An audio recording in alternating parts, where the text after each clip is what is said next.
Hi, this is Lane8492. This is the second of two true crime story videos I'm doing today. This one is on a known serial killer and known serial rapist that was also in Florida. His name was Bobby Joe Long.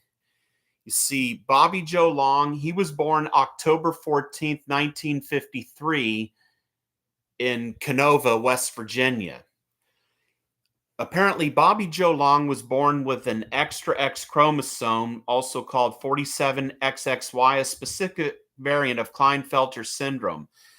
This condition that Bobby Joe Long was born with resulted in him having excessive estrogen production that caused him to have such female traits as breasts, which were surgically removed from Bobby Joe Long. And he was in his adolescence.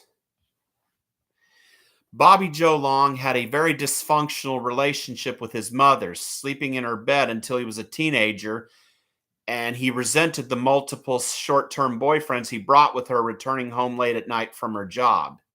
It was in 1974 that Bobby Joe Long married his high school girlfriend, Cynthia, with whom he had two children before she filed for divorce, citing domestic violence and sexual abuse. Apparently, I saw the story of Bobby Joe Long on I Survived a Serial Killer and also on Evil Lives Here. Now, for Bobby Joe Long, before he became a serial killer, he was apparently answering classified ads in South Florida that he would use to sexually assault women, which got this perpetrator called the Classified Ad Rapist. Of course, it's never been solved, and even if Bobby Joe Long was proven to be the perpetrator, which he most likely would have been, they wouldn't have been able to prosecute him because the statute of limitations apparently expired, so it would have never gone to trial. Now, the big time that Bobby Joe Long hit was becoming the known serial killer that would terrorize Tampa, Florida. He was linked to 10 murders in Tampa. These were the 10 victims. Nguyen Long, 19, who went by Lana. She was 19. 22-year-old Michelle Denise Sims, 18-year-old Chanel Williams, 28-year-old Karen Den's friend, 22-year-old Kimberly Hops, 18-year-old Virginia Johnson, 21-year-old Kim Swan, 21-year-old Vicky Elliott, and 20-year-old Artis Wick.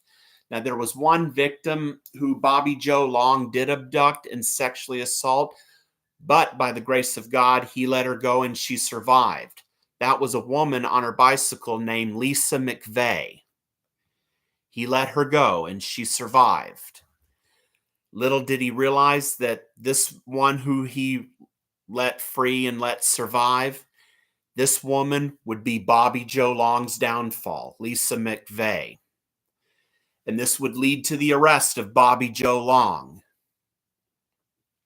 During his trial, I remember seeing on video that he spat at the news media.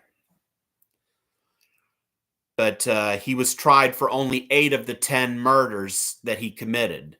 Now, one of those victims, Michelle Denise Sims, for that one, Bobby Joe Long was sentenced to death for the crime. He would spend a very long time on death row at the Union Correctional Institution in Rayford, Florida.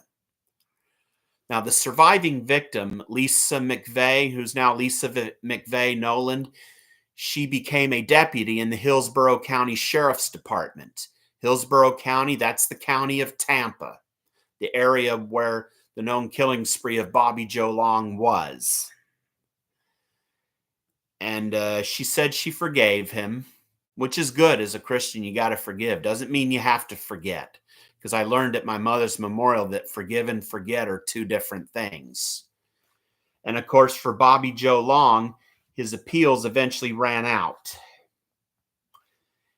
And of course, Governor DeSantis signed his death warrant, setting his execution for May 23rd of 2019.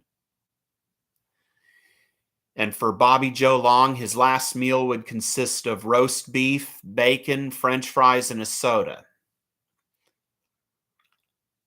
And, of course, for Lisa McVeigh Noland, even though she forgave Bobby Joe Long, she would end up witnessing Bobby Joe Long's execution to finally have closure in this chapter of her life. As 65-year-old Bobby Joe Long was brought into the execution chamber and strapped to the gurney, he made no final statements. And the lethal injection process started.